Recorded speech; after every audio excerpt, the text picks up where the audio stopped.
তবে এক পর্যায়ে গাছগুলো বড় হয়ে তাতে অনেক আঙুরও ধরে। এতদিন পর আমি আমার পরিশ্রমের ফল পেলাম। এখন আমি মন ভরে আঙুর খেতে পারবো, আর বাকি আঙুরগুলো আমি বাজারে বিক্রিও করতে পারবো। এতে করে আমি আর গরিব থাকবো না। যাক বাবা, এখন আমি বরং কটা আঙুর খেয়ে নেই। টুনির এসব কাণ্ড কারখানা পাশ থেকে একটা ইঁদুর শোনে আর বলে, আরে বাবা, জমিতে তো অনেক আঙুর, এই আঙুরগুলো সব টুনির। এবার তো তবে টুনির আঙুরগুলো খেতে হয়। আজ তো আমি অনেকগুলো আঙুর খেয়ে নিলাম, কাল বরং আমি এসে আঙুরগুলো তুলে বাজারে খানিকটা নিয়ে যাব। টুনি আঙুর খেয়ে তার বাড়িতে ফিরে যায়, আর বাড়িতে গিয়ে টুনি বিছানায় শুয়ে পড়ে। এদিকে ইঁদুর আঙুরের জমির মাঝখান থেকে সব আঙুর খেয়ে ফেলে। এদিকে যে ইঁদুর টুনির জমির আঙুরগুলো নষ্ট করেছে, টুনি তা কিছুতেই বুঝতে পারে না। এরপর টুনি ঘুম থেকে উঠে আঙুরগুলো তুলে নিয়ে বাজারে চলে যায়। আঙুর নিয়ে যাও আঙুর, তাজা তাজা আঙুর। যে আমার কাছের আঙুর একবার খাবে সে বারবারই খেতে চাইবে। নিয়ে যাও তাজা তাজা মিষ্টি মিষ্টি সুস্বাদু আঙুর। আরে আরে টুনি, তুই আবার কবে থেকে এভাবে আঙুর চাষ করা শুরু করেছিস বলতো? তবে হ্যাঁ, আঙুর চাষ করে তুই কিন্তু বেশ ভালোই করেছিস। অনেকদিন থেকে আমার কিন্তু বেশ আঙুর খেতে মন চাইছে। তুই এক কাজ কর, আমাকে তাড়াতাড়ি করে 1 কেজি আঙুর দিয়ে তো টুনি। ও, আঙুরের কথা বলছো? এই তো কদিন হলো আমি আমার জমিতে আঙুরের চাষ করেছি, আর এই নাও তোমার 1 কেজি আঙুর। এই টুনি, আমাকেও 1 কেজি আঙুর দে তো। আমি আমার ছানার জন্য আঙুর নিয়ে যাব। আমার ছানাটা যে কতদিন হলো আঙুর খায় না। ছানাটা আমার রোজ রোজ আঙুর খেতে চায়, জানিস? টুনি একে একে সবাইকে আঙুর দিয়ে দেয়, আর সবাই আঙুর নিয়ে সেখান থেকে চলে যায়। ও মা, আমার কতগুলো টাকা হলো! ইস, একসাথে শেষবার এতগুলো টাকা আমি কবে যে দেখেছিলাম সে তো আমি নিজেও জানি না। যাই, আমি বরং তাড়াতাড়ি করে কিছু বাজার নিয়ে বাড়িতে যাই। এরপর টুনি খুশিতে আত্মহারা হয়ে বাজার নিয়ে বাড়িতে যায়। এরপর সে রান্নাঘরে গিয়ে রান্না করতে থাকে। এভাবে দেখতে দেখতে বিকেল হয়ে আসে, আর ঠিক তখনই সবাই আঙুর নিয়ে টুনির বাড়িতে আসে। আর সবাই রেগে গিয়ে বলতে থাকে, এই এই, সবাই এই টুনির মুখের ওপর ওর আঙুরগুলো ছুঁড়ে মারো বলছি। কি হয়েছে কি? তোমরা এমন কেন করছো? আমি তো তোমাদের এমন কাণ্ড কারখানার কোনো কিছুই বুঝতে পারছি না। কি হয়েছে? চুপ কর, শয়তান প্রতারক কোথাকার। তুই টাকা নিয়ে আমাদেরকে কি না ইঁদুরে খাওয়া আঙুর দিয়েছিস? হ্যাঁ, কি ভেবেছিস কি তুই? হ্যাঁ, আমরা কোনো কিছুই বুঝতে পারবো না? হ্যাঁ, এরপর থেকে আমরা যদি তোকে কখনো আঙুর বিক্রি করতে দেখেছি না, তবে আঙুরের সাথে তোকেও চিবিয়ে খাবো, এই বলে দিলাম। আরে আরে, এসব তোমরা কি কথা বলছো? আমি তো তোমাদেরকে ভালো আঙ্গুরই দিয়েছিলাম। কি করে এমন হলো? আমি তো কোনো কিছু বুঝতে পারছি না। বিশ্বাস করো, দয়া করে তোমরা আমার কথা শোনো। আমি যে এসবের কোনো কিছুই করিনি। বিশ্বাস করো আমাকে। কেউই টুনির কোনো কথা বিশ্বাস করে না। সবাই রেগে মেগে সেখান থেকে চলে যায়। কে কে করলো আমার এমন সর্বনাশ? আগে যে আমার তাকে খুঁজে বের করতে হবে। এসব কথা বলে টুনি তার আঙুরের জমিতে যায়। অন্যদিকে ইঁদুরটিও টুনির আঙুরের জমিতে যায়, আর অতিরিক্ত খাবার খাওয়াতে সে আর বাসা পর্যন্ত যেতে পারে না। আজ যে আমার অনেক বেশি খাওয়া হয়ে গেছে, মনে তো হচ্ছে না আমি এই ভরা পেট নিয়ে বাড়িতে যেতে পারবো। যাই হোক বাবা, এখানে একটু বিশ্রাম নেই, পরে উঠে না হয় বাসায় ফেরা যাবে। এসব কথা বলে সেই ইঁদুরটি ওখানেই ঘুমিয়ে পড়ে। এইদিকে তৎক্ষণাৎই সেখানে টুনি চলে আসে, আর ইঁদুরকে দেখতে পেয়ে তাকে টুনি হাতে তুলে নেয়। শয়তান পাজি ইঁদুর কোথাকার, তুই তাহলে আমার এত বড় সর্বনাশ করেছিস? হ্যাঁ, এবার তাহলে আমি তোকে বাড়িতে নিয়ে গিয়ে ইচ্ছে মতো পেটাবো, এই বলে দিলাম। তোকে মেরে তারপর তোর শরীরের সব প্রোটিন আমি নিজে খেয়ে নেব, বুঝতে পেরেছিস? আমি তোকে তেলে রোস্ট করব, এই আমি বলে দিলাম। না না, আমাকে কিছু করো না, আমাকে ছেড়ে দাও। আমি যখন তোমার নুন খেয়েছি তখন তো তোমার গুণ আমাকে করতেই হবে, বলো। সে কি, তুই সত্যি আমার গুণ গাইবি? বল। হ্যাঁ গো হ্যাঁ, তুমি তোমার আঙুর জমির পরিচর্যা করতে থাকো, আর আমি সবার কাছে গিয়ে সবার ভুলগুলো ভাঙিয়ে দিয়ে আসি। আচ্ছা আচ্ছা, ঠিক আছে, যা যা তাহলে, আর আমি এদিকটা সামলে নিচ্ছি।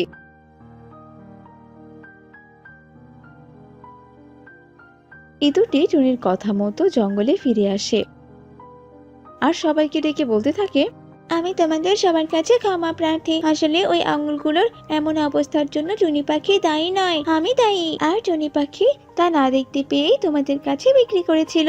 তোমরা কেউ ওকে ভুল বোঝো না।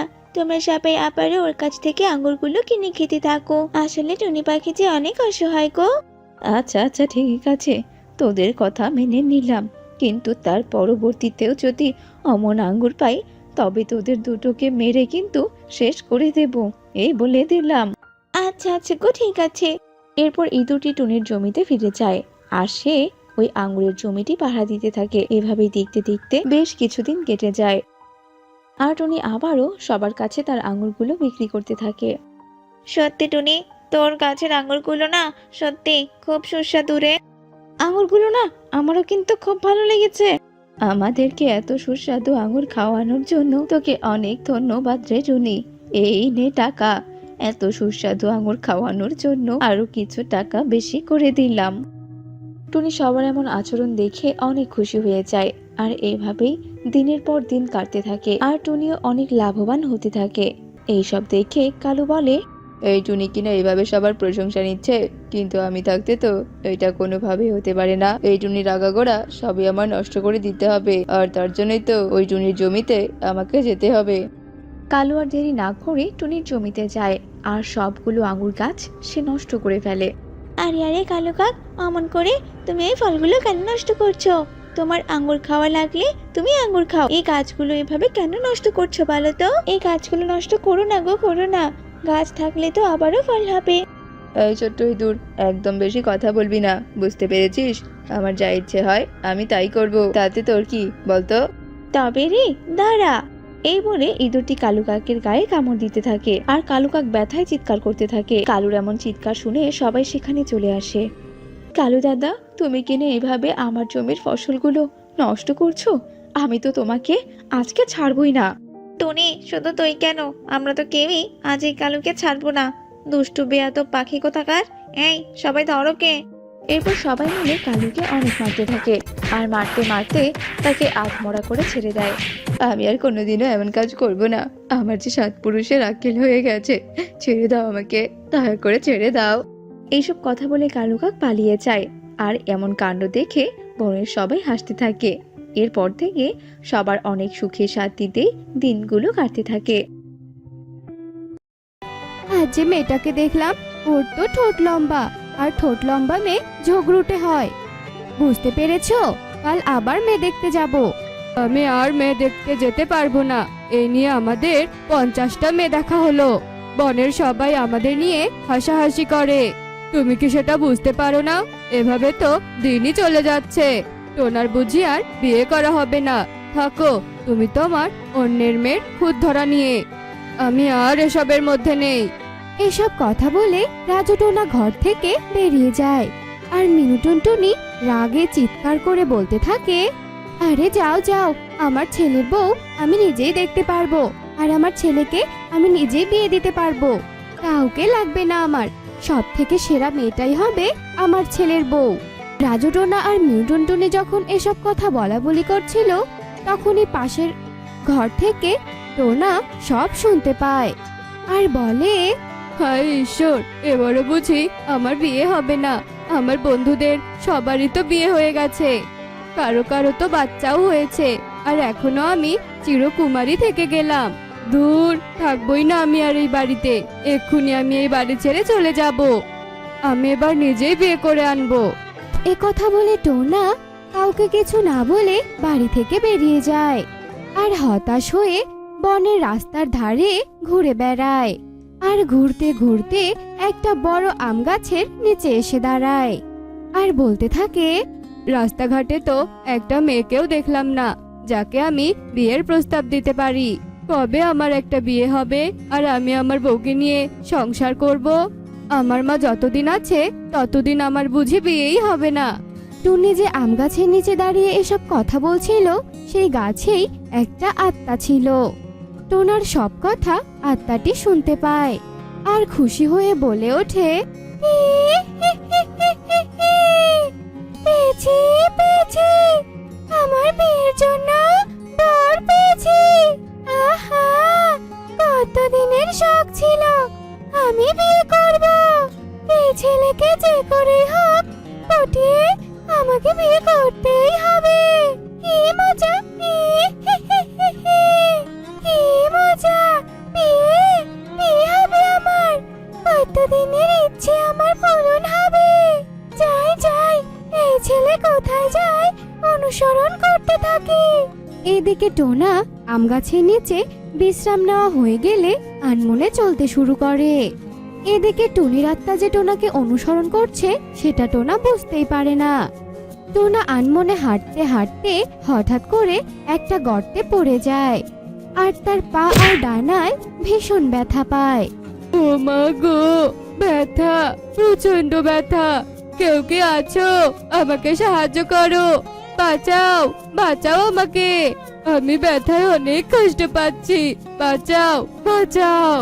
টোনা যখন বাঁচার জন্য এভাবে চিৎকার করছিল, তখন টুনির আত্মা সব দেখতে পায়।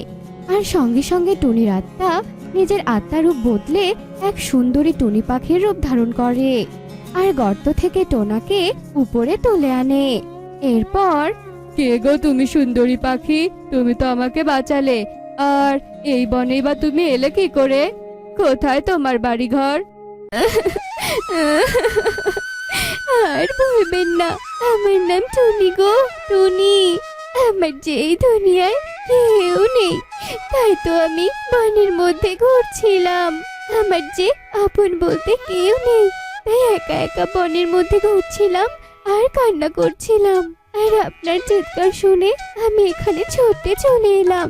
কেউ বিপদে পড়লে আমি আবার চুপ করে থাকতে পারি না।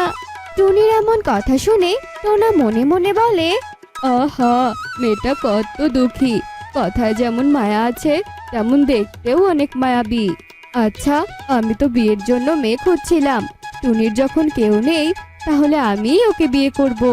টোনা এ কথা ভেবে টুনিকে বলে, তোমার অনেক কষ্ট, তাই না টুনি? আমি যে তোমাকে এক দেখাতেই প্রেমে পড়ে গেছি। আর আমি এটাও বুঝে গেছি যে তুমি অনেক ভালো পাখি। তুমি যদি রাজি থাকো, তাহলে আমি তোমাকে বিয়ে করতে চাই। বলো না গো, তুমি করবে আমাকে বিয়ে? সত্যি বলছো? সত্যি তুমি এই দুঃখী মেয়েকে বিয়ে করতে চাও? আমি রাজি, আমি রাজি গো। চলো চলো চলো, আমরা এক্ষুনি বিয়েটা সেরে ফেলি। আমার কোনো আপত্তি নেই। টুনির এমন কথা শুনে টোনা ভীষণ খুশি হয় আর টুনিকে নিয়ে বনের একটা পুরনো মন্দিরে যায়। এরপর তারা দুজনে মালা বদল করে বিয়ে করে। এরপর টোনা টুনিকে নিয়ে তার বাড়িতে ফিরে আসে। মা, মা, ও মা, দেখো আমি কাকে নিয়ে এসেছি। বাবা, ও বাবা, একবার এদিকে এসো। দেখো দেখো, আমি তোমাদের নতুন বৌমাকে নিয়ে এসেছি। ও মা, বরণ করবে না তোমার ছেলের বউকে? কই গো, বাড়ির সবাই কোথায় গেলে? টোনার এমন ডাকাডাকি শুনে মিনু টুনটুনি আর রাজু টোনা বাইরে বেরিয়ে আসে। মিনু টুনটুনি টুনিকে দেখে বলে, হায় হায় রে টোনা, এ তুই কোথা থেকে কাকে ধরে আনলি? তোর এই মাকে না বলে তুই বিয়ে করতে পারলি বাবা? আমি কত আশা করেছিলাম তোকে ধুমধাম করে বিয়ে দেব, আর তুই কি না চুপি চুপি বিয়ে করে আনলি? ছি ছি, কি বিশ্রী মেয়ে। দেখো রাজু, এই মেয়ের চোখগুলো কেমন বড় বড়। আহা, চুপ করো তো তুমি। টোনা, তুই তো অনেক সুন্দর মেয়েকে বিয়ে করে এনেছিস রে বাবা। এসো মা, এসো, তুমি ভেতরে এসো। তোমার শাশুড়ির কথায় তুমি মন খারাপ করো না তো। ও একটু ওরকমই খুঁটখুটে স্বভাবের। না না বাবা, আমি কিছু মনে করিনি। আর দোষটা তো আমারই। আসলে আমি তো বড়লোক ঘরের মেয়ে নই যে আমাকে মেনে নেবে। আপনারা আমাকে মেনে না নিলে তো আমি জোর করে এখানে সংসার করতে পারবো না। আহা, কি মায়ামাখা কথা। এই টোনা, তোর বউকে ঘরে নিয়ে যা তো। নতুন বউকে কি কেউ এভাবে দরজায় দাঁড় করিয়ে রাখে? রাজু টোনার এ কথা শুনে টোনা টুনিকে নিয়ে ঘরে চলে যায়। যেদিন থেকে টুনি টোনার বাড়িতে পা রাখে, সেদিন থেকে টোনার বাড়িতে অদ্ভুত অদ্ভুত ঘটনা ঘটে। এরপর, এ কি বৌমা, তুমি তো এ বাড়িতে অনেক দিন হলো এসেছো, কিন্তু একদিনও তো রান্নাঘরে রান্না করতে গেলে না। আজ তুমি আমাদের রান্না করে খাওয়াবে। দেখি তুমি কেমন লক্ষ্মীমন্ত বউ। তোমার শ্বশুর তো তোমার প্রশংসায় পঞ্চমুখ। আপনি কোনো চিন্তা করবেন না মা, আমি এক্ষুনি রান্না করতে যাচ্ছি। আপনি আপনার নিজের ঘরে গিয়ে বসুন মা। টুনির এ কথা শুনে মিনু টুনটুনি নিজের ঘরে চলে যায়। আর মিনু টুনটুনি ঘরে যেতে না যেতে টুনি অনেকগুলো খাবার নিয়ে বিভিন্ন রকম তরকারি দিয়ে ভাত নিয়ে আসে। আর তা দেখে মিনু টুনটুনি ভীষণ অবাক হয়ে যায় আর বলে, এ কি করে সম্ভব? তুমি এত তাড়াতাড়ি এত এত রান্না করলে কিভাবে? তুমি পেতনি নাকি বৌমা? শুনেছি পেতনিরা সব কাজ তাড়াতাড়ি করতে পারে। ওরে বাবারে, এই বউ আবার পেতনি টেতনি নয় তো?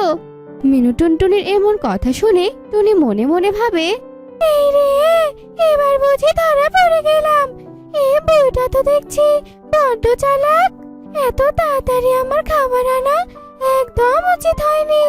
ভূত হয়েছি, কিন্তু মাথায় বুদ্ধি শুদ্ধি নেই। এবার কি বলি আমি?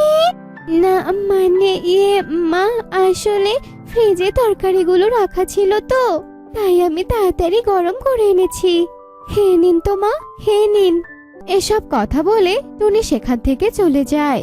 আর টুনি চলে যাওয়ার পর মিনটুনটুনি মনে মনে ভাবে, টুনি আমাকে মিথ্যে কথা কেন বলল? ফ্রিজে তো কোনো তরকারি ছিল না। দেখতে হচ্ছে তো ব্যাপারটা আসলে কি হচ্ছে। এ কথা বলে মিনটুনটুনি টুনির সব কাজে নজরদারি করতে থাকে। একদিন মিনটুনটুনি দেখে টুনি রান্নাঘরে চুলায় খড়ির বদলে নিজের হাত ঢুকিয়ে আগুন জ্বালিয়ে রান্না করছে। আর তা দেখে মিনটুনটুনি ভীষণ ভয় পেয়ে যায় আর চিৎকার করতে থাকে, ও মা গো, ডাইনি, কে কোথায় আছো? ভূত! টোনা, এদিকে আয় বাবা, বাড়িতে ডাইনি ঢুকেছে, কে কোথায় আছো? মিনটুনটুনির চিৎকার শুনে টোনা দৌড়ে রান্নাঘরে আসে। আর টুনির ডাইনি রূপ দেখে টোনাও ভীষণ ভয় পেয়ে যায়। আর টোনা বলে, কে তুমি? আমার বউয়ের শরীরের মধ্যে ঢুকেছো কেন? হ্যাঁ, আমরা তো তোমার কোনো ক্ষতি করিনি, তাহলে আমাদের ক্ষতি করার জন্য আমাদের বাড়িতে কেন এসেছো? হ্যাঁ, চলে যাও, চলে যাও বলছি। টোনা, আমি তোমার টুনি গো টোনা। আসলে আমি একটা ডাইনি ছিলাম। আমার বিয়ের মণ্ডপে আমার গায়ে আগুন ধরে আমি মারা যাই, তাই আমার বিয়ে করার মনের বাসনা পূরণ হয়নি। আমার বিয়ে করার খুব ইচ্ছে ছিল, এজন্য আমি তোমাকে বিয়ে করেছি টোনা। আমি তোমাকে খুব ভালোবাসি টোনা, আর তাই ডাইনি হয়েও আমি তোমার কাছে আছি। তুমি আমাকে তাড়িয়ে দিও না টোনা। আমি আত্মা বলে কি তুমি আমাকে মেনে নেবে না টোনা? আমি যে তোমাকে খুব ভালোবাসি। আমি তোমার সাথে ছলনা করলেও আমি তোমাকে স্বামী হিসেবে মন থেকে মেনে নিয়েছি টোনা। আমাকে তাড়িয়ে দিও না, আমি তোমার পায়ে পড়ি। আমি কারো ক্ষতি করব না, বরং উপকার করব। না, এটা কিছুতেই হতে পারে না। বনের সবাই এটা কেউ মেনে নেবে না, তোমাকে তাড়িয়ে দেবে বন থেকে। টুনি, আমি তোমাকে ভালোবাসি ঠিকই, তাই বলে আমি এভাবে তোমার সাথে সংসার করতে পারবো না। তুমি হলে একটা আত্মা, আর আমি হলাম একটা সাধারণ পাখি। আর একটা আত্মার সাথে একটা পাখি সারা জীবন কিভাবে থাকবে বলো?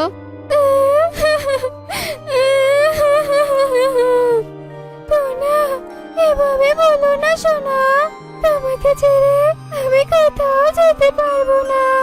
টুনির আত্মার এমন কান্না দেখে মিনটুনটুনির মনে অনেক মায়া হয়। বাবারে, তুই টুনিকে মেনে নে রে বাবা। মেয়েটা আত্মা হলেও তো খারাপ নয়। যদি ওর আমাদের কোনো ক্ষতি করার ইচ্ছে থাকতো, তাহলে তো অনেক আগেই করতে পারতো, তাই না? আমরা কাউকে ওর আসল পরিচয় দেব না। টুনির ওপর আমরা যতই রাগ দেখাই না কেন, মেয়েটাকে যে আমি বড্ড ভালোবেসে ফেলেছি। এসব ঘটনা ভুলে গিয়ে আবার তোরা আগের মতো সংসার কর বাবা। মায়ের মুখে এমন কথা শুনে টোনার মনে অনেক মায়া হয়, আর টুনির আত্মাকে টোনা বউ হিসেবে মেনে নেয়। আর এতে টুনির আত্মাও ভীষণ খুশি হয়। এরপর টুনির আত্মা স্বাভাবিক রূপে ফিরে এসে টোনার সাথে অনেক সুখে শান্তিতে বসবাস করতে শুরু করে। এক্ষুনি মোড়লের কাছে গিয়ে নালিশ করব। মোড়ল মশাই যা সিদ্ধান্ত দেবে আমি তাই মেনে নেব। হা হা হা, যা, তুই তোর মোড়লের কাছে যা, আর করে আয় আমার নামে নালিশ। এসব বলে কালু হাসতে হাসতে সেখান থেকে চলে যায়। আর টুনি সোজা মোড়লের কাছে যায় আর কালুর নামে নালিশ করতে থাকে। কালু তো তাহলে অন্যায় করছে।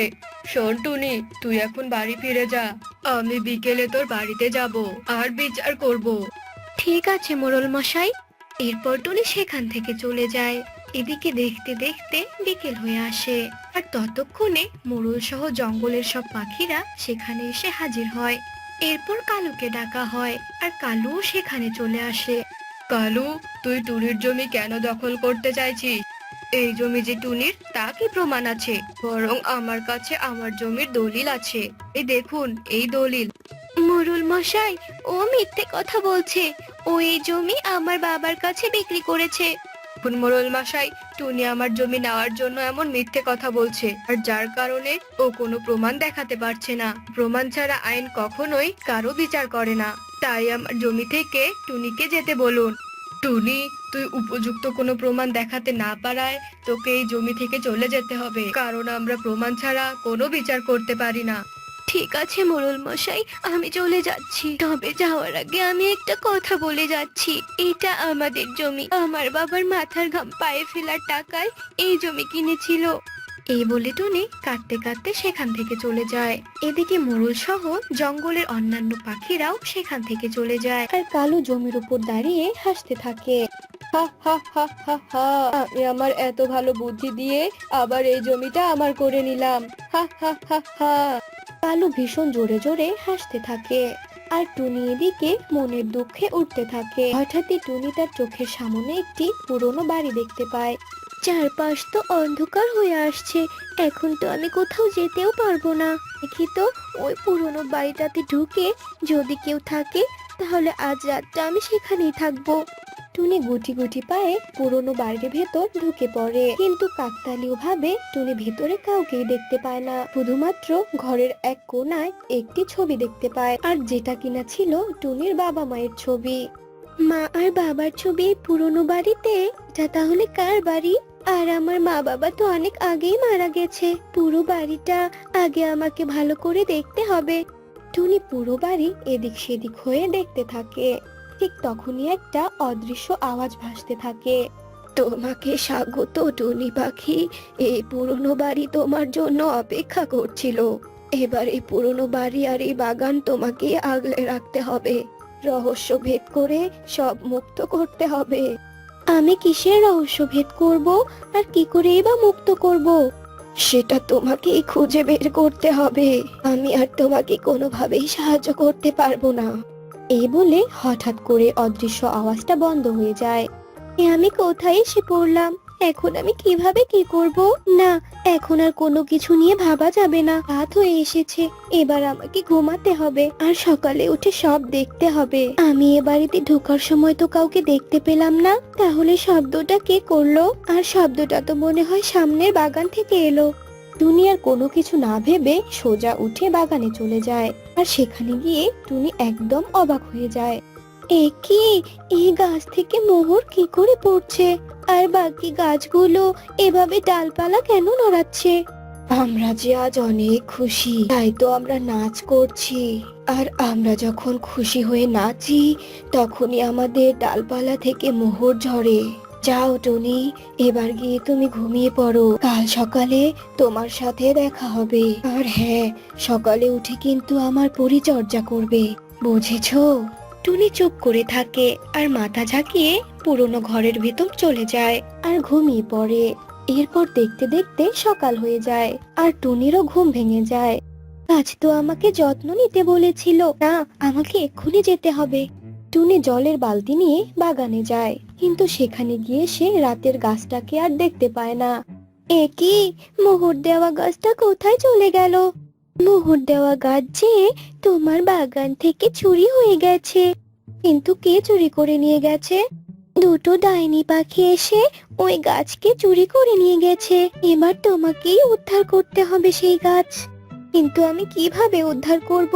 আর ওরা কোথায় আছে সেটাও আমি জানবো কি করে? তবে শোনো, তুমি হলে রকি টোনার নাতনি, আর ওই রকি টোনা ছিল অনেক জাদুবিদ্যা সম্পন্ন। কিন্তু তোমার মা বাবা সেটা একদম পছন্দ করতেন না, যার কারণে তোমার বাবা মা তোমার দাদুকে রেখে চলে গিয়েছিল। কিন্তু তোমার দাদু তোমার বাবা মাকে ভীষণ ভালোবাসতো, তাই তো তাদের ছবি ঘরে ঝুলিয়ে রেখে সারাদিন তাদের স্মৃতিচারণ করতো। আর এই বাগান তোমার দাদু তোমার জন্যই করেছিল। আর ওই মোহর দেওয়া গাছটা ছিল তোমার দাদুর আত্মা, কারণ তিনি মারা যাওয়ার পর আত্মা হয়ে ওই গাছে ছিল। আর ওই ডাইনিরা তোমার দাদুর আত্মাকে বন্দি করে রেখেছে। এসব তুমি কি বলছো? আর ওই ডাইনিকে আমি কোথায় পাবো? আর কি করেই বা আমার দাদুর আত্মা গাছকে মুক্ত করে আনবো? এই বাগানের শেষে আছে একটি সুড়ঙ্গ, সেই সুড়ঙ্গ দিয়েই তোমাকে নিচে যেতে হবে, আর সেখানেই পেয়ে যাবে দুই ডাইনিকে। আচ্ছা ঠিক আছে, আমি এক্ষুনি যাচ্ছি। এরপর টুনি সেই সুড়ঙ্গ খুঁজতে থাকে আর খুঁজতে খুঁজতে এক পর্যায়ে পেয়েও যায়। এই তো সুড়ঙ্গ, তার মানে ওই গাছ এই গুহার কথাই বলেছিল। আমাকে আর দেরি না করে এক্ষুনি এই সুড়ঙ্গের ভিতরে ঢুকতে হবে। টুনি তাড়াতাড়ি করে সুড়ঙ্গের ভিতরে ঢুকে যায় আর যেতে যেতে দুই ডাইনির আস্তানায় গিয়ে পড়ে। আমি জানতাম তুই আসবি, এবার তো তোকেও মেরে আমার এই পুরনো জাদু শক্তি নিতে হবে। সেটা তোরা কোনোদিনও পাবি না দুষ্টু ডাইনিরা, তার আগেই তোদের পতন হবে। দিদি ভাই, তাড়াতাড়ি আমার গাছের ডাল ভেঙে ওই দুটোকে আঘাত কর। আচ্ছা ঠিক আছে দাদু, আমি তাই করছি। ডাইনি দুটো টুনিকে আক্রমণ করতে আসতে থাকে আর টুনিও অমনি তাড়াতাড়ি করে গাছের ডাল ভেঙে দুই ডাইনিকে আঘাত করতে থাকে আর সাথে সাথে ডাইনি দুটো অদৃশ্য হয়ে যায়। আর এদিকে গাছ ও টুনি তাদের নিজেদেরকে ওই বাগানে দেখতে পায়। আরে আরে, আমরা বাগানে কি করে এলাম? সবই জাদু রে দিদি ভাই। এরপর থেকে টুনি ওই পুরনো বাড়িতেই থাকতে শুরু করে আর নিজের বাগানের পরিচর্যা করতে থাকে।